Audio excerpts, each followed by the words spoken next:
વિશ્વ રક્તદાન દિવસ નિમિત્તે રાજકોટમાં ઉમિયા પદયાત્રિક પરિવાર ચેરિટેબલ ટ્રસ્ટ દ્વારા રક્તદાન કેમ્પનું આયોજન કરવામાં આવ્યું હતું।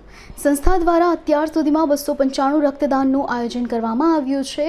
કેમ્પમાં 150થી વધુ બોટલ રક્ત એકત્રિત કરવાનો લક્ષ્યાંક રાખવામાં આવ્યો છે। આ રક્તદાન કેમ્પ માનવ સેવાનો ઉત્તમ દાખલો પૂરો પાડી રહ્યો છે।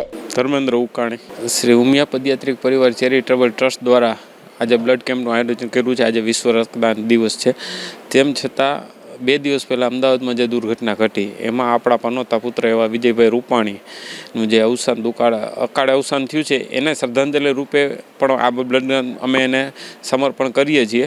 અને જ્યારે કોઈ પણ બ્લડ ડોનરને બ્લડની જરૂરિયાત પડે ત્યારે અમારી સંસ્થા દ્વારા 295 બ્લડ કેમ્પ કર્યા છે અને 2,47,000 સીસી જેવું બ્લડ એકત્રિત કર્યું છે અને અલગ અલગ બ્લડ બેંકની અંદર અમે બ્લડ ડોનેટ કરીએ છીએ અને એ લોકો દ્વારા અમારી જ્યારે જરૂર ફોન દ્વારા અમે જાણ કરીએ ત્યારે અલગ અલગ દર્દીઓને ફ્રી ઓફમાં બ્લડ આપે છે।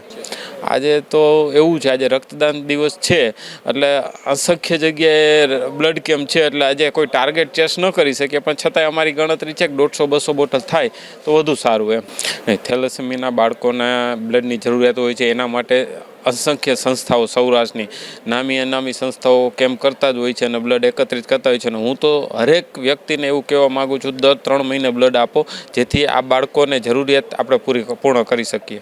મારી તો પહેલેથી અપીલ છે કે જે કોઈ વ્યક્તિએ શારીરિક રીતે સ્વસ્થ હોય ને દર 3 મહિને બ્લડ ડોનેટ કરે। પોતાના શરીરમાંથી જ્યારે બ્લડ ડોનેટ કરે ત્યારે નવું બ્લડ ઉત્પન્ન થાય છે અને એનાથી પોતાના શરીરનું સ્વાસ્થ્ય પણ સારું રહે છે, એટલે બ્લડ ડોનેટ કરવી એવી આપણી ફરજ છે।